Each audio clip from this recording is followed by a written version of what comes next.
포항시 의회가 조민성 의원에 대한 징계권을 윤리특별위원회에 회부한 뒤인 지난 8일 윤리특별위원들과 일부 의원들의 집으로 난데없는 과메기 선물이 배달됐습니다. 보낸 사람은 조민성 의원. 부담을 느낀 의원들은 곧바로 반송 처리했습니다.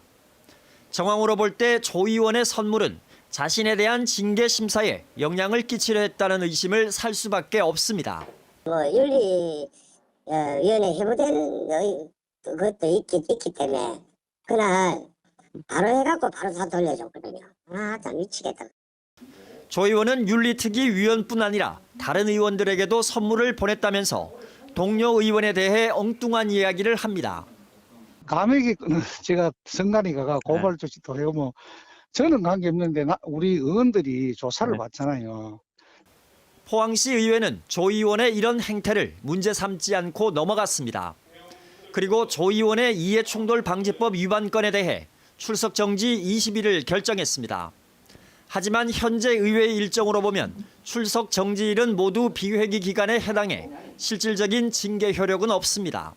또 법이 정한 사적 이해관계 회피 의무를 위반하고 포항시 관용 차량이 자신의 업소에서 1,400여만 원의 정비료를 결제한 상황에 비춰보면 징계 수위가 낮다는 지적입니다. 포항시 의회의 징계 심사가 처음부터 부실하게 진행된 정황도 드러났습니다. 앞서 심사를 진행한 외부 자문위원회에 제공된 심사 자료가 부실했다는 구체적인 진술이 나왔습니다.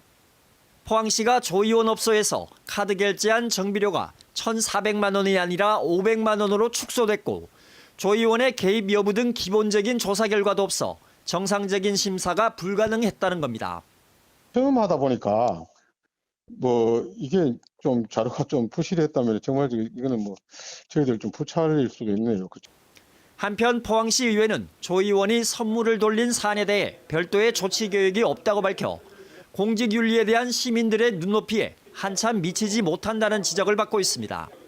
MBC 뉴스 장성훈입니다.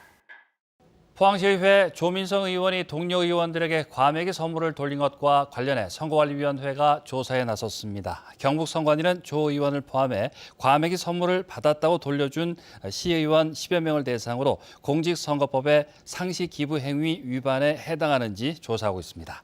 조 의원은 지난 8일 자신의 징계건을 심사하는 윤리특별위원 등 동료 의원 10여 명에게 5만 원 상당의 과메기 선물을 돌려 물의를 일으켰으며 이후 포항시의회는 조 의원에게 출석 정지 20일의 징계를 의결했습니다. 한 달 전까지만 해도 포항시의회 조민성 건설도시위원장이 대표이던 차량 정비소입니다. 공공기관의 공직자가 이 업소에서 신용카드 결제 등 수의계약 방식으로 예산을 사용하면 공직자 이해충돌 방지법에 위배됩니다. 그러나 포항시 공무원들은 이 업소에서 정기적으로 관용 차량을 정비하고 신용카드로 결제해온 것으로 포항시 자체 조사 결과 확인됐습니다. 최근 3년간 결제한 금액만도 1,400여만 원에 달했습니다. 다른 시민들에게 돌아갈 그런 권리라든지 이익이라든지 기회를 중간에서 가로챈 명백한 도둑질이죠. 그리고 배반의 정치죠. 포항시는 관련 공무원들을 대상으로 조 의원의 정비소를 이용하게 된 경위 등을 조사한 뒤 위법 사항이 있으면 과태료 처분과 함께 징계할 방침입니다. 포항시 의회는 사적 이해관계를 회피하지 않은 조민성 의원을 윤리위원회에 회부해 징계 논의 절차에 들어갔습니다.